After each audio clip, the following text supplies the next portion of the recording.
Welcome to KNTV entertainment. కెరియర్లో గత కొంతకాలం సక్సెస్ కోసం ఎదురు చూస్తున్న వరుణ్ తేజ్ ఈసారి హారర్ కామెడీతో ప్రేక్షకుల ముందుకొచ్చారు. మేర్లపాక గాంధీ దర్శకత్వంలో తెరకెక్కిన కొరియన్ కనకరాజు సినిమా ఎటకేలకే ఈరోజు ప్రేక్షకుల ముందుకు వచ్చేసింది. టైటిల్తోనే ఒక కొత్త రకమైన ఆసక్తిని క్రియేట్ చేసింది ఈ సినిమా. అందుకు తగ్గట్టుగానే horror, comedy, action, Korean backdrop కలగలిపిన ఈ ఎంటర్టైనర్ మొత్తానికైతే చాలా అద్భుతంగా తెరకెక్కింది. మరి ఈ సినిమా వరుణ్ తేజ్కు కావాల్సిన కమర్షియల్ సక్సెస్ను అందించే స్థాయిలో ఉందా? ఇంతకీ స్టోరీ ఎలా ఉంది? వరుణ్ తేజ్ ఎలా యాక్టింగ్ చేశారు? సత్య కామెడీ ఎంతవరకు వర్కౌట్ అయింది? మేర్లపాక గాంధీ దర్శకత్వం ఎలా ఉంది? మ్యూజిక్, టెక్నికల్ అంశాలు ఎలా ఉన్నాయి? అసలు ప్రేక్షకులు థియేటర్కి వెళ్ళి ఈ సినిమాని చూడొచ్చా లేదా? ఇప్పుడు సినిమా రివ్యూ చూద్దాం. ముందుగా కథలోకి వెళ్తే, సినిమాలో వరుణ్ తేజ్ పోషించిన పాత్ర పేరు కనకరాజు. చెక్క భజన మండలి పేరుతో ప్రదర్శనలు ఇస్తూ దాని ద్వారా వచ్చే డబ్బుతోటి కుటుంబానికి అండగా ఉంటూ జీవించే ఒక కామన్ పర్సన్ అన్నమాట. అతని చుట్టూ ఎప్పుడు ఉండే ఫ్రెండ్స్ కిష్టప్ప, అతని గ్యాంగ్.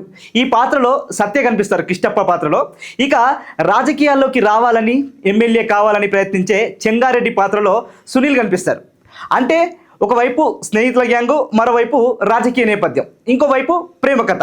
ఇవన్నీ కలుపుకుంటూ కథ ముందుకు వెళ్తూ ఉంటుంది. ఇక హీరోయిన్ వచ్చేసి చైత్ర, అదే రితికా నాయక్ అనమాట. ఈ పాత్రలో కనిపించారు. కియా కార్ కంపెనీలో పనిచేసే చైత్రకు ఎప్పటికైనా కొరియాకు వెళ్ళి అక్కడే స్థిరపడాలనే కోరుకుంటుంది. కనకరాజు ఆమెను చూసిన వెంటనే ప్రేమలో పడతాడు. ఇక్కడి వరకు కథ చాలా సాధారణంగా అనిపిస్తుంది, కానీ ఇక్కడే స్టార్ట్ అవుతుంది కథ. కనకరాజు జీవితంలోకి ఒక కొరియన్ వ్యక్తి ఆత్మ ప్రవేశించిన తర్వాత అసలు కథ అనేది మొదలవుతుంది. ఇక్కడే సినిమాకు అసలు కామెడీ జోన్ స్టార్ట్ అవుతుంది. తనలోకి కొరియన్ వ్యక్తి ఆత్మ ప్రవేశించిందని తెలుసుకున్న మన హీరో, అదే కనకరాజు, ఆ ఆత్మకున్న కోరికలేంటి, ఆ కోరికలు ఎందుకున్నాయి, ఆత్మకు విముక్తి ఎలా కల్పించాలి అనే ఈ విషయాలన్నింటినీ తెలుసుకోవడానికి కిష్టప్ప, చైత్రలతో కలిసి కొరియాకి వెళ్తాడు. అక్కడి నుంచి కథ ఇంకో టర్నింగ్ తీసుకుంటుంది. కొరియా సంస్కృతి కావచ్చు, అక్కడ గ్యాంగ్స్, కనకరాజు, కిష్టప్పల ఆ బాడీ లాంగ్వేజ్, వాళ్ళకి ఎదురయ్యే ఆ పరిస్థితులు, వీటన్నింటినీ కూడా చాలా అద్భుతమైన కామెడీగా ఉపయోగించుకున్నాడు డైరెక్టర్. అయితే ఇంతకీ సినిమా ఎలా ఉంది అంటే, ముందుగా ఒక విషయం చెప్పాలి. కొరియన్ కనకరాజు నుంచి మీరు ఒక సీరియస్ హారర్ సినిమా ఆశిస్తే మాత్రం ఇది ఆ జోన్లోకి వెళ్ళదు. దర్శకుడు భయపెట్టడం కంటే నవ్వించడానికే ఎక్కువ ప్రాధాన్యత ఇచ్చారు. అంటే ఇది ఫక్త్ హారర్ సినిమా కాదు. హారర్ని తీసుకొని దానిని కామెడీని జోడించి పూర్తి స్థాయి కమర్షియల్ ఎంటర్టైనర్గా మార్చే ప్రయత్నం చేశారు. ఈ విషయంలో దర్శకుడు చాలా వరకు సక్సెస్ అయ్యాడనే చెప్పొచ్చు. ఇక ఫస్ట్ హాఫ్ విషయానికి వస్తే, సినిమా స్టార్టింగ్ కాస్త కొంచెం స్లో అనిపిస్తుంది. కనకరాజు పాత్రను పరిచయం చేయడం కావచ్చు, అతని ఫ్రెండ్స్, ప్రేమ కథ, అతని చుట్టూ ఉన్న ఆ పరిస్థితులు, ఇలా కథను సెటప్ చేయడానికి కొంత టైం తీసుకున్నాడు. కొంచెం లాగ్ అనిపిస్తుంది. కానీ ఇంటర్వెల్ వచ్చే సమయానికి స్టోరీ మీద ఇంట్రెస్ట్ అనేది పెరుగుతుంది. ముఖ్యంగా ఆత్మ కనకరాజు శరీరంలోకి వచ్చిన తర్వాత వరుణ్ తేజ్, సత్యాల మధ్య వచ్చే సన్నివేశాలు సినిమాలో మంచి నవ్వులు పంచుతాయి. సినిమా ఎక్కడైతే కామెడీని నమ్ముకుంటుందో అక్కడ ఆ కామెడీ చాలా వరకు వర్కౌట్ అయింది. ఇక సెకండ్ హాఫ్ ఎలా ఉంది అంటే, సెకండ్ హాఫ్లో వచ్చేసి ఈ కొరియా బ్యాక్డ్రాప్ మొదలైన తర్వాత సినిమాకి ఒక కొత్త లుక్ వస్తుంది. అంటే ఆ కొరియన్ గ్యాంగ్స్ ఉంటాయి, యాక్షన్ సన్నివేశాలు ఉంటాయి, కొరియన్ కల్చర్కు సంబంధించిన ఆ టాపిక్స్ అన్నీ ఉంటాయి అన్నమాట. మన తెలుగు క్యారెక్టర్లకు ఎదురయ్యే ఆ సిచ్యువేషన్స్, వీటితో పాటు కామెడీకి మంచి స్కోప్ కూడా దొరికింది అక్కడ.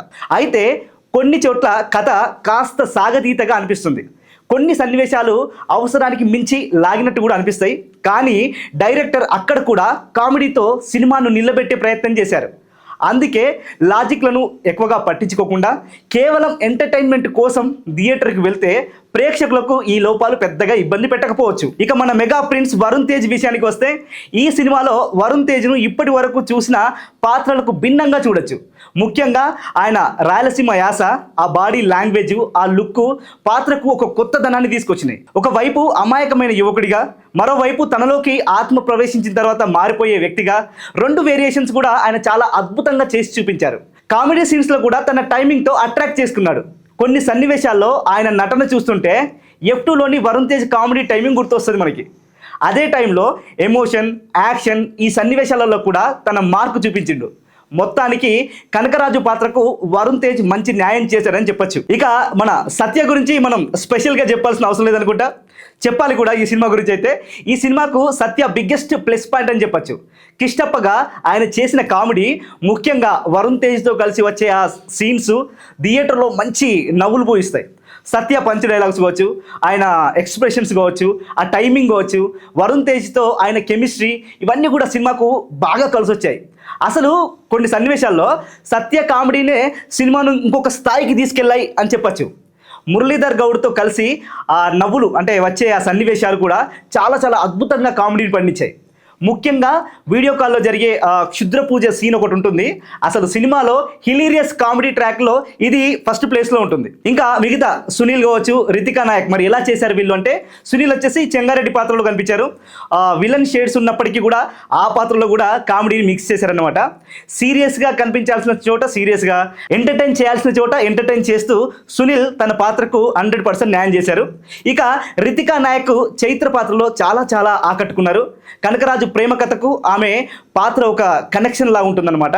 ఆమె నటన కూడా సినిమాకు తగ్గట్టుగానే చాలా అద్భుతంగా ఉంది. ఇక దర్శకత్వం గురించి మేర్లపాక గాంధీ ఈ సినిమాతో మరోసారి తన బలం ఏంటో చూపించారు. ఇక సాధారణమైన ఒక స్టోరీకి కొరియన్ బ్యాక్ డ్రాప్ను జోడించి దాని ద్వారా కామెడీకి కొత్త స్పేస్ తీసుకొచ్చారు. ఎందుకంటే మన తెలుగు పాత్రలు కొరియన్ వాతావరణంలోకి వెళ్ళినప్పుడు సహజంగానే వచ్చే ఆ కల్చరల్ కాంట్రాస్ట్ ఉంటుంది కదా. సో దానికి మన డైరెక్టర్ వచ్చేసి ఎంటర్టైన్మెంట్ని జోడి చేసి ఎంటర్టైన్మెంట్ కోసం యూజ్ చేసుకున్నాడు. అంతేకాదు ప్రేక్షకులు కూడా లాజిక్ గురించి ఎక్కువగా ఆలోచించే అవకాశం రాకుండా ఒక్కో సీన్లో ఏదో ఒక కామెడీ ఎలిమెంట్ పెట్టే ప్రయత్నం చేశారు. ఇది ఈ జానర్ సినిమాలకు చాలా చాలా ముఖ్యం. అయితే కొన్ని చోట్ల రైటింగ్ మరింత బలంగా ఉంటే సినిమా ఇంకాస్త బెస్ట్ ఉండేదేమో అనిపిస్తుంది. అండ్ ముఖ్యంగా క్లైమాక్స్లో వచ్చే ఆ ఆత్మల ఫైట్ సీన్ ఉంటుంది, అది కొంచెం ఫోర్స్గా అనిపిస్తుంది. అయినా కూడా మొత్తం సినిమా ఎంటర్టైన్మెంట్ పై నడిపించడంలో మన మేర్లపాక గాంధీ సక్సెస్ అయ్యాడనే చెప్పొచ్చు. టెక్నికల్ అంశాల విషయానికి వస్తే సినిమాకి మ్యూజిక్ వచ్చేసి మన తమన్ భాయ్ ఇచ్చారు కదా. సో హారర్, కామెడీ, యాక్షన్ మూడు వేర్వేరు మూడ్స్లో ఉన్న ఆ సీన్లను బ్యాక్గ్రౌండ్ స్కోర్ ద్వారా బాగా సాంగ్ చేశారనమాట. కొన్ని యాక్షన్ సన్నివేశాలకు బీజిఎం అంటే మంచి ఇంపాక్ట్ తీసుకొచ్చింది. మనోజ్ రెడ్డి సినిమాటోగ్రఫీ కూడా ఓకే బాగానే ఉంది. ముఖ్యంగా కథ వచ్చేసి కొరియాకు వెళ్ళిన తర్వాత అక్కడ లొకేషన్స్ కావచ్చు, ఆ యాక్షన్ బ్లాక్స్, విజువల్స్ బాగా చూపించారు. కథకు తగ్గ ఆ మూడ్ను, కెమెరా వర్క్ కావచ్చు అన్నీ కూడా బాగానే క్యారీ చేశారు. అండ్ నిర్మాణ విలువలు కూడా సినిమాకు తగ్గట్టుగా ఓకే పర్లేదు అనిపించాయి అనమాట. ఇక సినిమాకి వచ్చేసి ప్లస్లు ఏంటి, మైనస్లు ఏంటి అంటే, ప్లస్ పాయింట్స్ వచ్చేసి వరుణ్ తేజ్ అంటే కొత్త తరహా క్యారెక్టర్ చేయడం, అండ్ మన సత్య కామెడీ, వరుణ్ తేజ్ ఆ సత్య కాంబినేషన్ కావచ్చు, ఇంకా కొరియన్ బ్యాక్ డ్రాప్ కావచ్చు, హారర్ కంటే కామెడీ మీద ఫోకస్ పెట్టడం కావచ్చు, అండ్ మన మేర్లపాక గాంధీ టేకింగ్, తమన్ భయ్య బ్యాక్గ్రౌండ్ మ్యూజిక్. అండ్ ఇంకా దీనికి సినిమాకు మైనస్ ఏంటంటే, ఫస్ట్ హాఫ్ వచ్చేసి చెప్పాను కదా కాస్త స్లోగా ఉంటుంది, ల్యాగ్ అనిపిస్తుంది. అండ్ సెకండ్ హాఫ్లో అక్కడక్కడ కొంచెం సాగదీత అంటే కొంచెం స్టోరీ ఏదో సాగదీసినట్టు, కావాలని సీన్లు సాగదీసినట్టు అనిపిస్తుంటాయి. అండ్ కొన్ని సీన్లలో లాజిక్ అనేది పూర్తిగా పక్కన పెట్టేశారు, అందుకే లాజిక్ చూడొద్దు సినిమాకి వెళ్తే.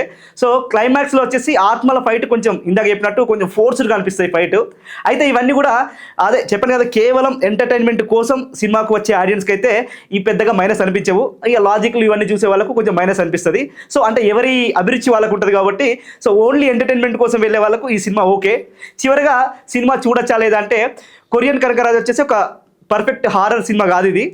అలాగే ఇది లాజికల్తో నిన్న సినిమా కూడా కాదు. కానీ ఈ హారర్ని బ్యాక్ డ్రాప్గా పెట్టుకొని ప్రేక్షకులను నవ్వించాలనే ఉద్దేశంతో వచ్చిన ఒక కమర్షియల్ ఎంటర్టైనర్ అనమాట.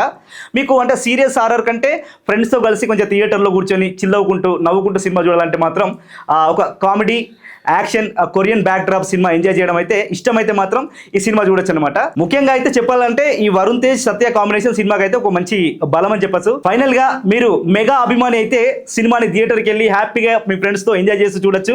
లేదు జస్ట్ సినిమా అభిమాని అనుకుంటే మాత్రం ఓటీటీలో వచ్చే వరకు వెయిట్ చేసి ఓటీటీలో హ్యాపీగా చూసేయచ్చు. ఇది సినిమా రివ్యూ.